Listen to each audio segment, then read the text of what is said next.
Good morning, everyone. I'm Kimberly Chalia with PHCA. Thanks so much for joining us for today's webinar. A few quick updates to share before we get started. This webinar is being recorded and will be made available on the PHCA website. The webinar has been approved for one continuing education credit for all PHCA members in attendance. For those who provided an AB number, credits will be uploaded within the next 2 to 3 weeks. As we begin today, all attendees should be in listen-only mode. Please feel free to submit your questions via the chat icon at the bottom of your screen, and we'll make sure to answer as many questions as possible at the end of today's presentation. And now I'll turn it over to Jennifer. Well, good morning, everyone, and thank you for joining us for part 3 of the Geriatric Behavior webinar series. Today, we're going to touch base on helping the staff cope with behavioral concerns. This seemed to be one of the things that was of concern with some of the meetings that we have held with PHCA and facilities, is how to get the staff to cope better. And we want to touch base on what is considered abuse.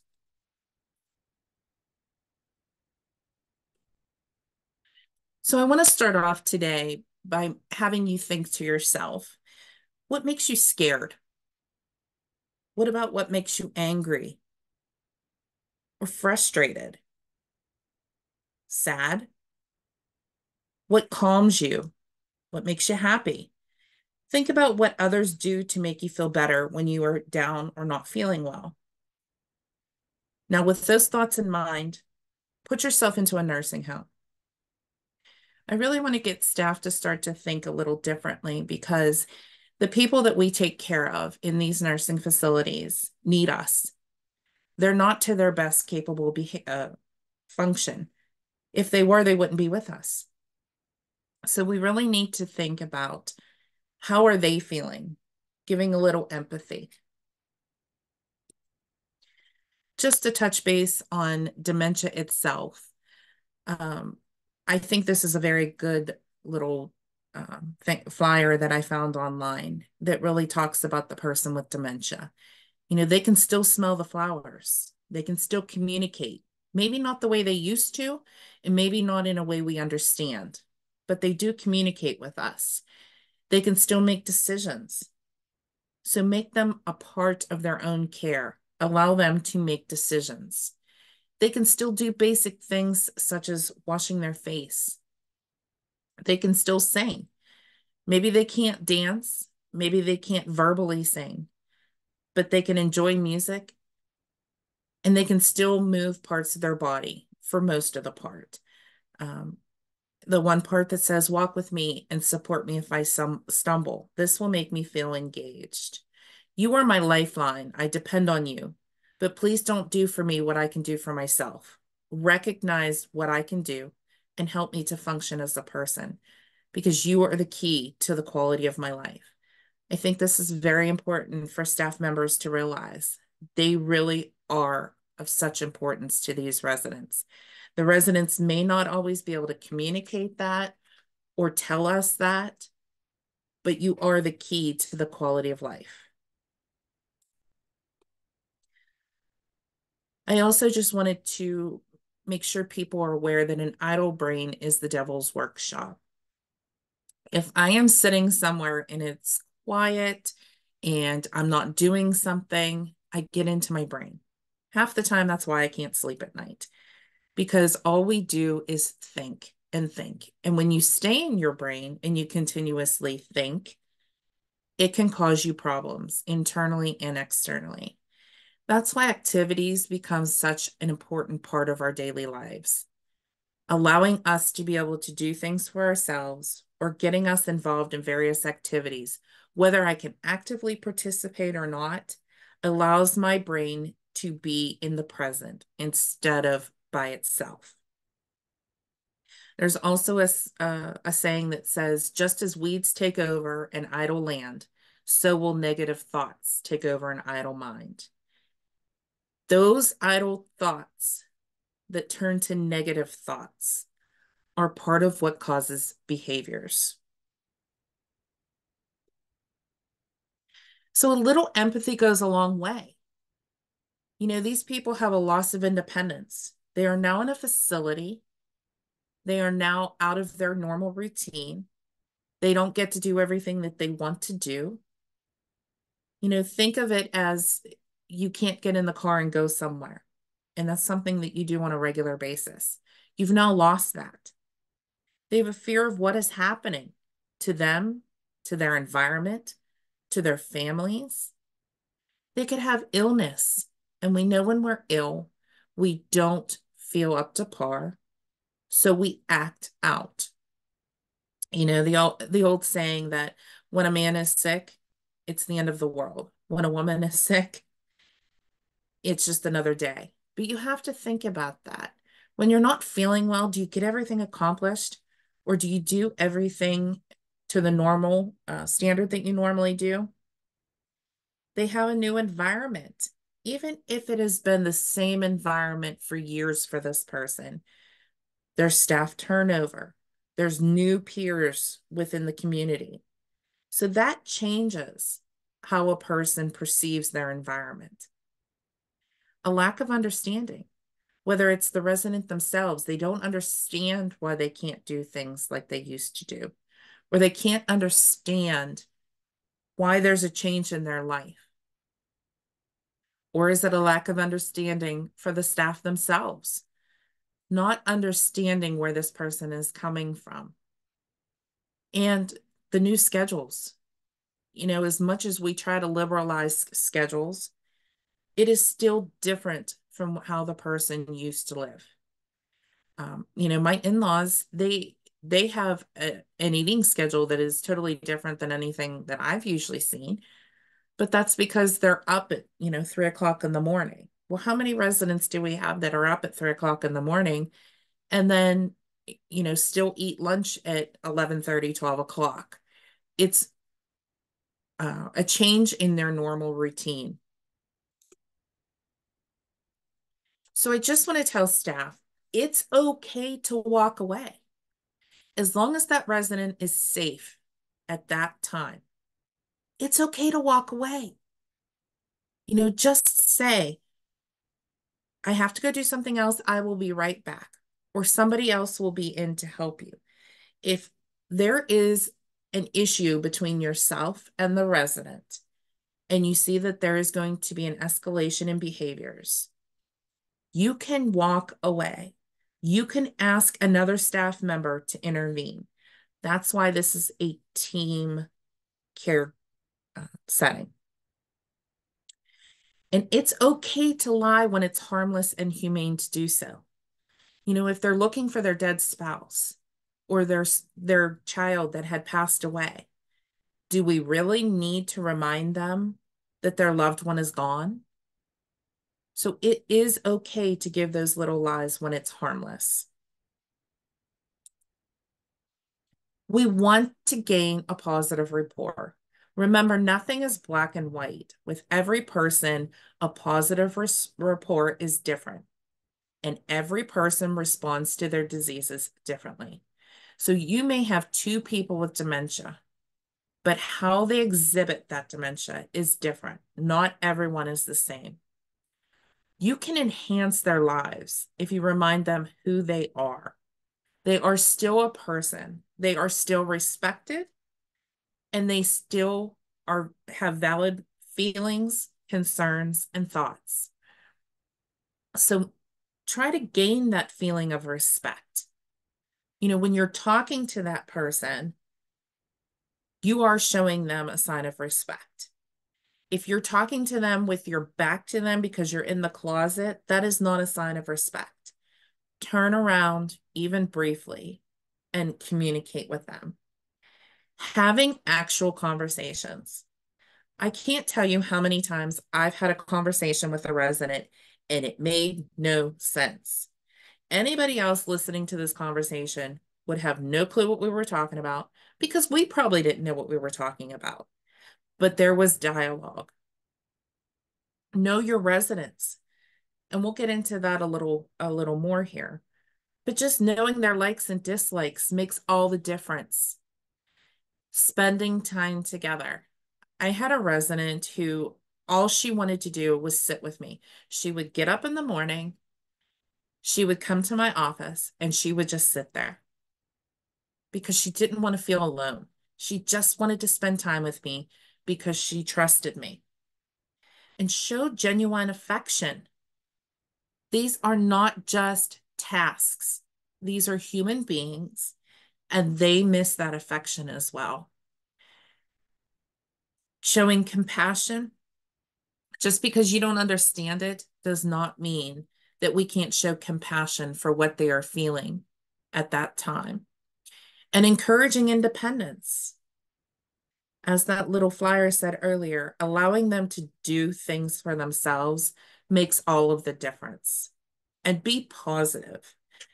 I used to joke about it early in my career, but I always said that I felt like a Joker bobblehead doll because you always have a smile on your face and you're always nodding yes. But it makes such a difference when you come in with a positive vibe. They will pick up on your negativity, just like children do. They will pick up if something is bothering you. How many times have you had a resident say, "You're not yourself today. What's wrong?" They can sense it and make life fun and enjoyable to the best of our abilities. So some 30-second ideas include to compliment the resident. You know, if Miss Jones comes out today and she's wearing this blue outfit, "Miss Jones, you really look good in blue today. That's your color." That little bit of a compliment really gives them a sense of positivity, as well as creating a good rapport with you. Sing a song with the resident. Now, I'm not one that would sing songs with the residents because I really can't sing, but there are times where I would have a resident who just loved a specific song, and I would look up the lyrics and kind of sing it along with them. Rub lotion on the resident's hands. That's something smooth, soothing. It makes them feel better and it makes them feel like you actually care. Do something like a card trick or give a hug or a smile. Watch a pet or a wild animal at the window. These are all little things that we can do quickly, but it makes a huge difference in the resident's life. So, what are some things that we could talk about? Instead of starting a conversation with, "How are you doing today?" try, "You look great today." We try to avoid open-ended questions because sometimes residents can't get the thoughts out or they feel like they don't really care what I have to say. So there is no dialogue there. But giving them a positive little, uh, pep talk for the day makes them feel better. Again, knowing your resident, their resident's life story.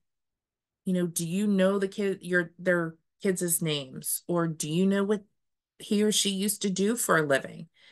Sometimes those little things really make them feel like somebody actually knows me and they care. You can talk about the food during mealtime. What are you eating? Do you like that meal? Can I get you something else? Is your coffee warm enough? Various personal objects they have, especially those residents that have all those knickknacks. Um, just say, "Oh, I see this, little knickknack here. Do you remember where you got it? Or what does this mean for you?" Sharing your own family pictures or stories. Now, I want to be cautious with this because you don't want to overshare. These residents should not know everything about your family life. But if you have a new grandbaby, show them the picture. Or if you have a picture of your kids, show them that picture. Do not go into detail about your life and your life experiences. Because remember, this is about the residents. It's not about us. And offer that compliment. Be genuine. To connect with the resident may not be able to communicate verbally in the connection. So watch his or her face and you can see if there's a connection. Various things of giving them a soft terry washcloth to hold while you're giving them a bath. Give them fabric in different colors prints, textures. I know this is something that I always did with my nephew when he was a baby. There was a specific blanket that he liked because he liked the feeling. It made him feel better. It made him feel safe. Play the resident's favorite music. Do you know what type of music this person likes? Um, and you don't want to play your own music for them. It should be what the resident likes, not what we like. So coping with those behavioral changes, remain flexible, patient, calm. You cannot take any of this personally. Whatever is going on with that resident at the time, we need to have a little bit of patience. Think to yourself, have you ever been in the hospital? And if those nurses came in and just did their tasks and walked away, you're in the hospital for a reason. So be flexible. Explore their triggers.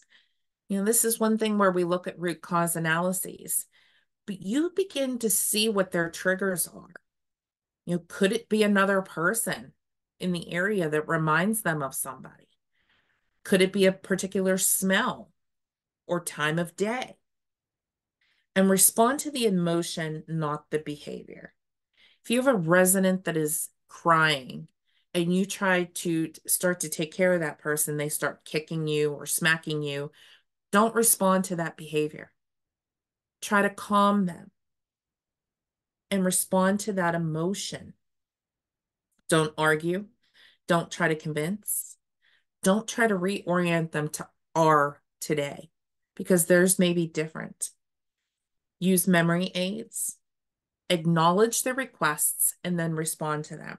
Do not think that a resident that has dementia, if they ask for something and you say, I'll be right back, don't think that they're always going to forget because sometimes there's an internal clock to them and they just know something isn't right.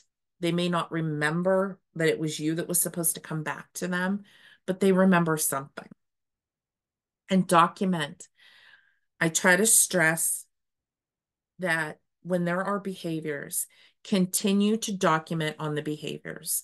Although we chart by exception, it is important to continue to document on behaviors because sometimes there are interventions being done that the frontline staff may not be aware of, whether it's a new medication, whether it is a new counseling group or practitioner, whether it is a decrease in medications. Sometimes you're not aware of what's going on.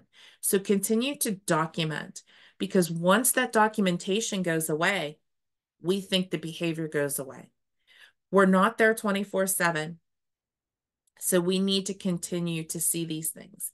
And not only that, but when we look at our assessments, we have to have that documentation to support what we're putting in the assessments. If you're not documenting on behaviors, I can't put that in the MDS because there's no documentation to support that. Provide one thing at a time to focus on. Do not give them a whole bunch of tasks to try and complete at once. Or don't hold up, do you want this shirt? Do you want this shirt? Do you want these pants? Do you want allow them time to process and just give one thing at a time to focus on. Removing irrelevant background noises and distractions.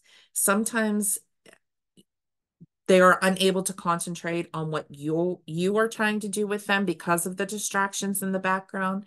Sometimes it's their hearing. It makes things muffled. And try to avoid news stations on television because that is our reality. We don't have to make it their reality. If I have somebody with dementia who thinks this is 1960 and you put on today's news, it's going to confuse them. That confusion can cause fear, which can lead to behaviors. So at mealtime, I always tried to put on something that was, like a Pandora music or something very soothing and calming, but not the news stations. try using visual reality, virtual reality. See, I don't even know my own technology. During the time of COVID, I was interim director in a facility, and they started using VR for the residents as activities. It was something that they could do one-on-one. But I can tell you that they had where they were sitting on a beach. The residents loved it. It was relaxing to them, and they were able to see something that they can't see on an everyday basis in their facility. I would caution anybody that may have a claustrophobia or something like that, but that's something that you can determine as you work with these residents. Wanted to try and give you some quote unquote canned responses for common perceptions, especially with the dementia elders. Like, where are my children? Well, your baby's sleeping right now, or your children are at school. Sue went to work. Try to keep your answers consistent with the age your resident perceives the children to be. This is when we discuss those little white lies can be humane and not harmful. How many times have you had a resident just walking up and down saying, I got to get my kids to school, or where are my children? Where are my children? Just kind of tell them a little something, but knowing where they kind of perceive their children to be in age. Where is my mom? So you see some examples here of where you can tell them that your mom went to. Never argue with the resident. Don't sit there and say, you know, your mom is dead. She'd be 120 right now. That doesn't help them at all. I have to get to work. So don't ask the resident why. Or don't just sit there and say, nope, you can't. You're in the nursing home now.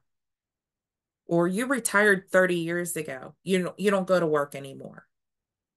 Here are some examples of what you can say in lieu of trying to bring them into our reality. I need to go to school. Nope, that's okay. It's snow day today. School was canceled. Or let's get dressed. And then if they still want to go to school after getting dressed, go to one of your little fibs. I had a resident that was constantly saying, I'm going to be late for school. I'm going to be late for school. And I would say, oh, no, it's summer vacation today. You see how sunny it is out there? Oh, okay. Or if it was in the wintertime, it's too cold. They said it was too cold to go to school today and the heater isn't working. Just kind of distract them. My husband or wife. How often do you get that? And sometimes it's very difficult. Using first names can trigger a response. So if you know the first name of their significant other, that is helpful. In all of these scenarios, write down the answer that works so everyone's consistent. If it causes a positive reaction, write it down, whether that's on a board or if that's on your Cardex or if that's on your daily assignment sheets that you have for everybody. Use those communicative devices so everyone remains consistent. I want to go home. Start singing this little ditty of show me the way to go home. Just a little something to change it up. So what happens if you get caught in a fiblet? That resident says, I know my husband's dead. Why are you telling me he went out to the store? Oh, you're right. I'm sorry. I goofed up. Or I thought you were looking for someone else. I'm sorry. It's okay to say you're sorry. So what is the behavior telling me? Well, it tells us an unmet need, fear, confusion, discomfort. Those behaviors can be verbal or nonverbal. So then you need to be the detective. Listen, watch, and observe. I think the biggest thing that I wanted to stress in this is things we don't consider. I want you to look around at your coworkers or your staff and kind of consider some of these things that I'm bringing out to you. Talking to a coworker, it makes them seem like the resident doesn't exist. They can hear about your life and get upset that they're in a facility. I worked in the ICU for numerous years, and we would have people sedated on ventilators. Well, I can tell you, as we were, bathing them or doing their care, we would talk to each other. I mean, the resident can't talk to us, right? And I will never forget the time where we got somebody, back out, extubated off sedation, and they told me they could hear us talking. They heard everything we were saying to each other, and they would repeat some of it. It really made me think. This person may have dementia, or they may be non-communicative. Maybe they're in a vegetative state. So we talk over the resident to our coworkers or other residents who can communicate back. We shouldn't do that. Even though you may not be able to tell that that resident can hear you, they possibly can. So make the resident a part of the care and don't talk over top of them. I've also had residents that have told me, Susie was talking about her night last night and this and that, and I don't care. Well, yeah, I don't blame her. The residents don't need to know what we do on a regular basis. We need to make them a part of their own care and lifestyle. Not talking because we're too busy, or the resident won't understand anyway, or the resident won't remember what is said, or it's too frustrating, so I don't talk to them. Is that fair? That is not fair to the resident. The resident is why we are there. Body positioning.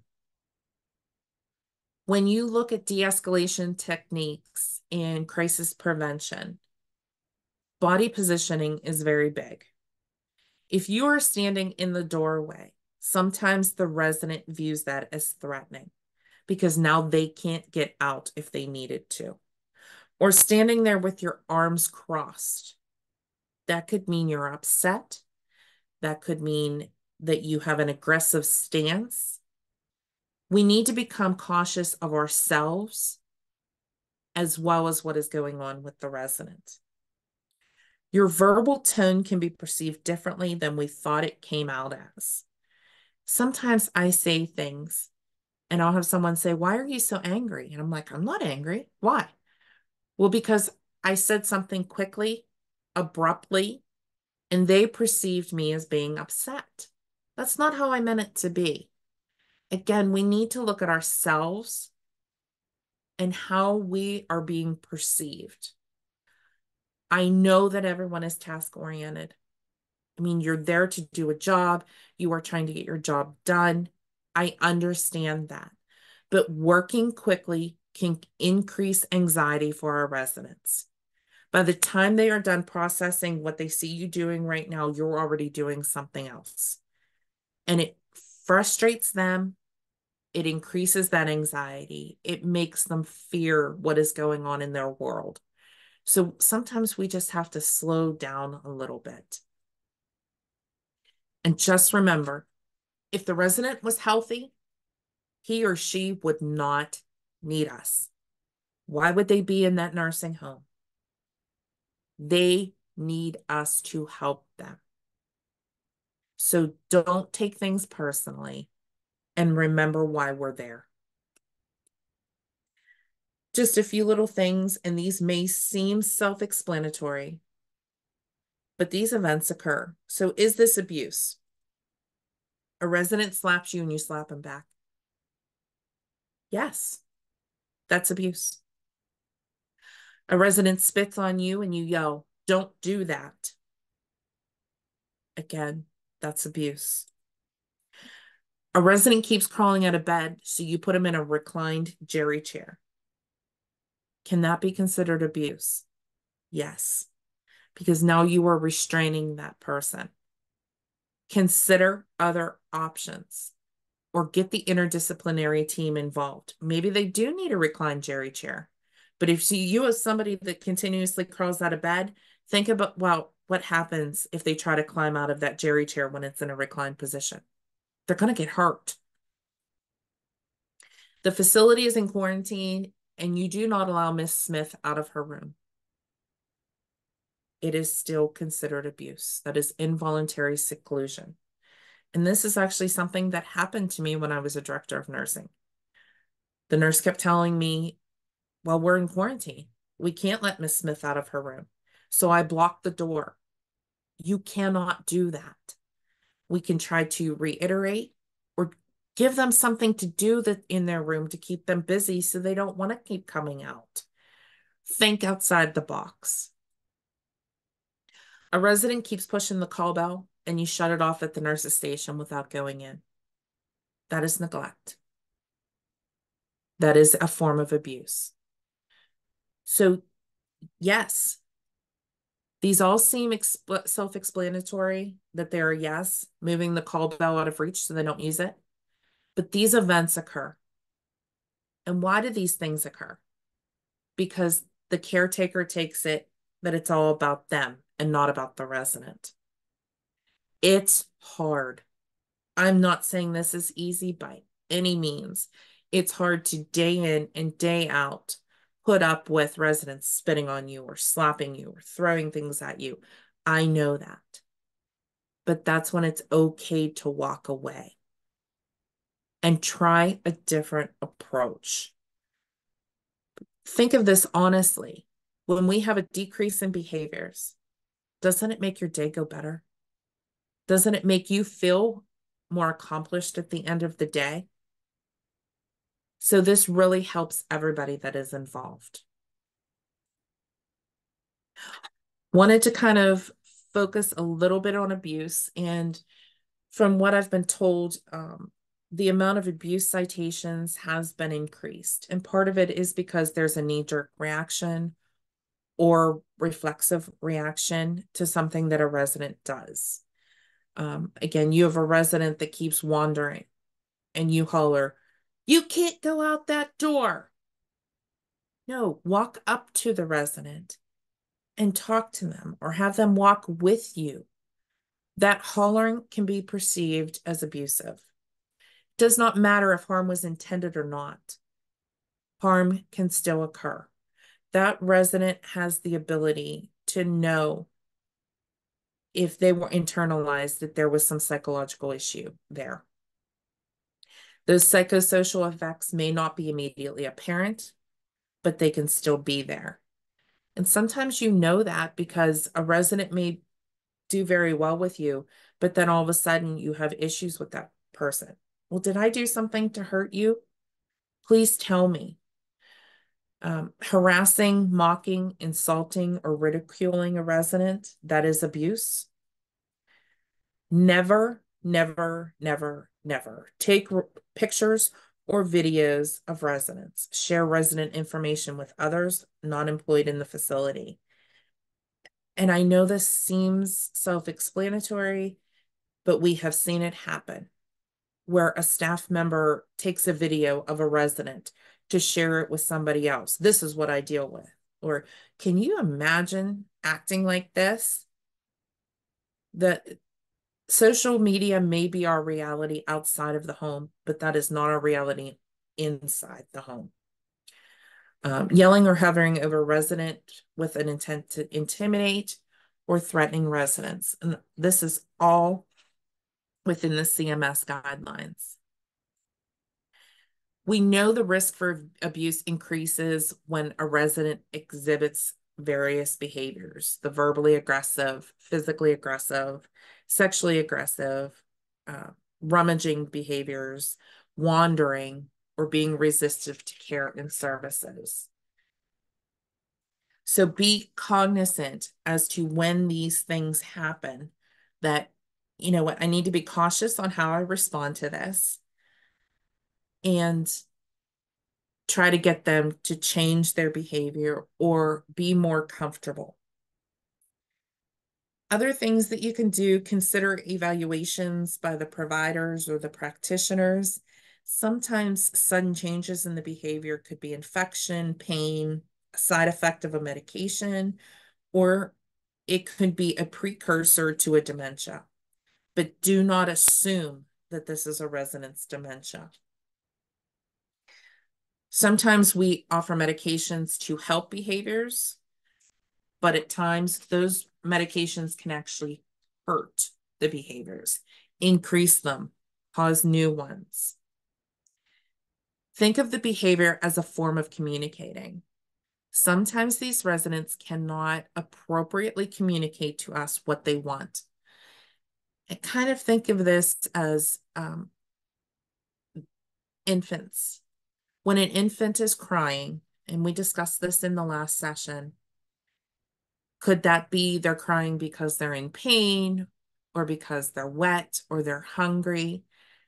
These behaviors our residents exhibit are forms of communication, but it may not be what they actually need.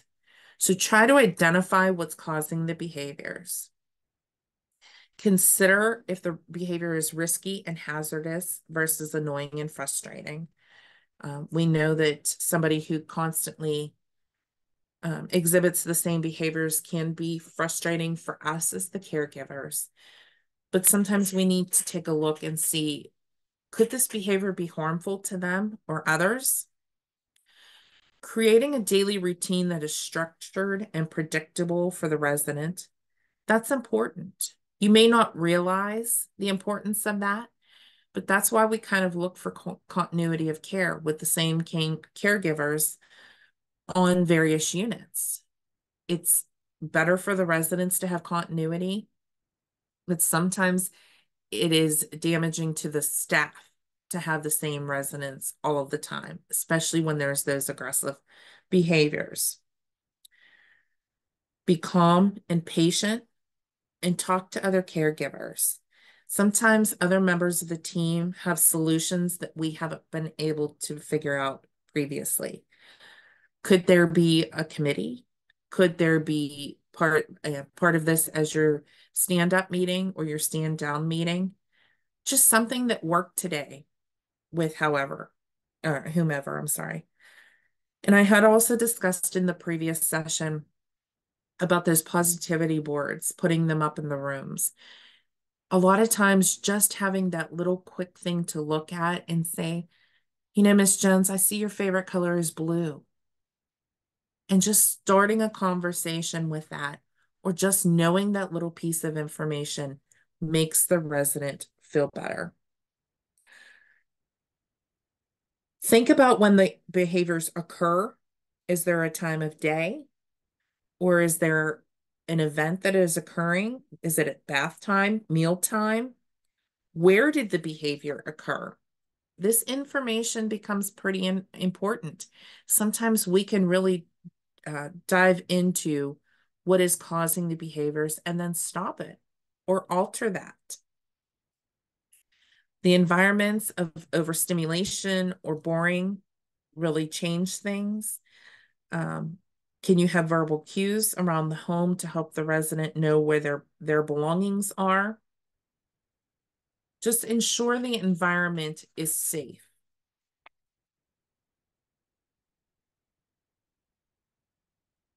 Common tips for their behaviors: giving them time and space to calm down. If you are having, I always say, when I'm having my meltdown, I just want to be left alone for a little while. Just give me time to process and decompress. Our residents need that too. And how often do they actually get time alone? You know, we're always in and out of their rooms. There's people walking past the doors. There's other residents coming through. Sometimes they just need that personal space. Remove or secure objects that can be used as weapons. Reduce the background noises. Take a deep breath and just try to stay calm. Listen. Empathize. Apologize. I'm sorry this is so frustrating for you. Or I'm sorry you feel this way. What can I do to help you?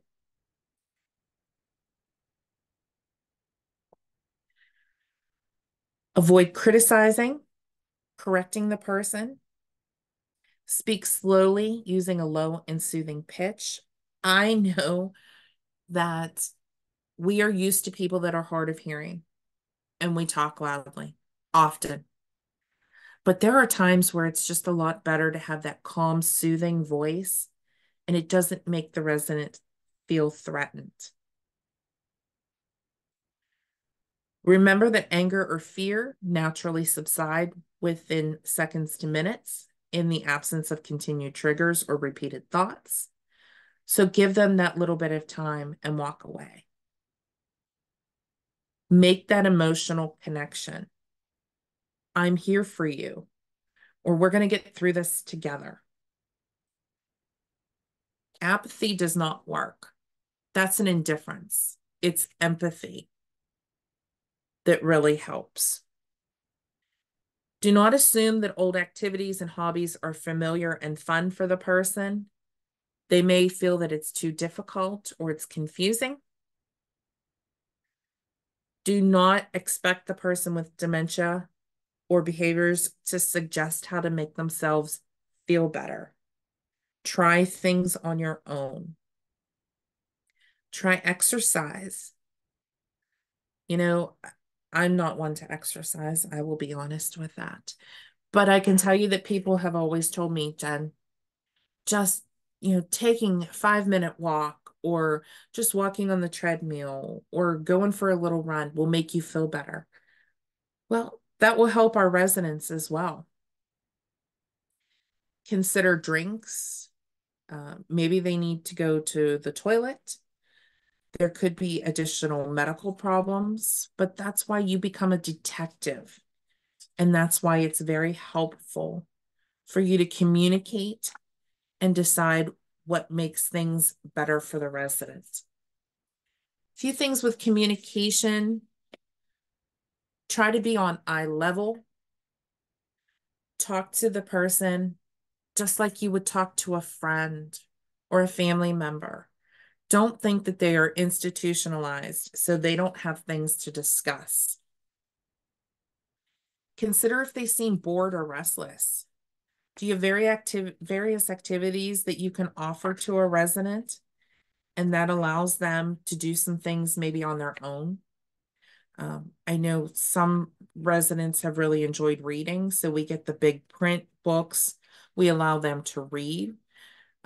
We have done audio books so they can listen to the books because they can no longer read appropriately. Those little bit of musics, if you can have calming music, whether it's with earphones on or not. Are they hard of hearing? Is it possible that they're exhibiting a behavior because they can't hear what's going on, whether it's because they have wax in their ears or because they need hearing aids? That's why it's so important to continuously communicate about these things. Why is this communication so important? Because we can work together to improve the quality of life for our residents. So the keys to success are trials and tribulations. Try various things, thinking outside the box like we did in the second training series. Patience. It is very important to have patience with our residents. Again, they internalize what they see with us. Explore various triggers. Use memory aids as we discussed with shadow boxes or various positivity boards. Share your experiences with your team. Miss Jones had a really good day today. Why? Well, she was able to pick out her own outfit today. She felt very good wearing her favorite color. It's important to help each other. Sometimes they also need to feel included. That's why communication with them is just so important. Allowing them to talk to us, allowing them to verbalize or express their feelings. Remember, all feelings need to be validated. Just because you don't understand why they're feeling that way doesn't mean that's why they're feeling it. So I just wanted to try and give you various ways to have um, your staff kind of think differently. That's what it takes. It takes us as individuals and caregivers to think differently about what's going on with our residents. You cannot just think to yourself, oh, Miss Jones is annoying. She's always on that call bell. Well, why? I found that a resident of mine, she was always on the call bell every 10 minutes. And I'm like, well, what is going on? She was lonely. She felt like nobody was around to talk to.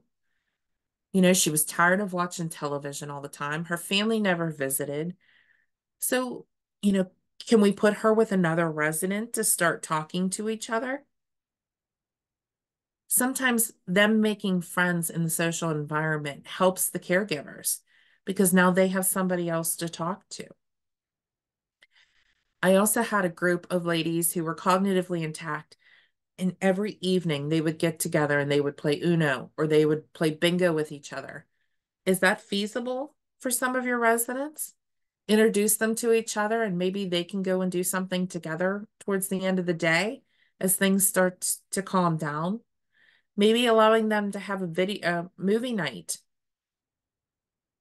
I really stress the importance of having activities not just on daylight, but on all shifts, or especially daylight and evening shifts. Because at 3 o'clock or 3:30, the day doesn't end for the residents. They still have another 16 hours to go. That's why we all need to work together. When you have housekeeping in the room, cleaning, have them strike up a conversation with the resident. Don't just be in there cleaning, moving things. Have that conversation. That helps to keep the resident's mind from idling. And think about yourself or your family.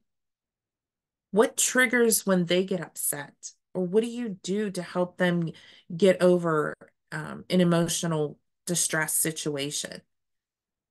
The residents are also those types of people that need help. And I can't stress that enough. If they didn't need us, they wouldn't be there. Our ultimate goal needs to be their quality of life and how to make their quality as prosperous as we possibly can. Uh, just think outside the box. And I always say that if you think of something that works, you can share that with PHCA as well. I mean, there are various meetings that we have. Give us some things that have worked in your facility. And if you want to contact me and offer some things to me, I always keep a running tab of various things that I've heard that have worked because sometimes we just need that other person to give us something to think about. So I want to thank you for watching. I know we've had some people reach out to us, so I did make sure this time that I included my email and our phone number, or you can find us there on the website there. We're always willing to talk. We can do webinars for your staff, whatever we can do to help, as well as PHCA is always willing to listen and see how we can help other people and other facilities. I don't see anything in the Q&A, Kim. Is there anything Yeah, that I I'm missed? looking and it's radio silent. But as always, and thanks, Jennifer, for putting your email on the screen for everyone for reference. If you do have any questions after the webinar ends today, please reach out to either one of us and we'll be happy to get your questions answered. And I appreciate your time today. And Jennifer, thanks so much for presenting. This was some great information. We'll catch up again soon. All right, thank you. Thanks.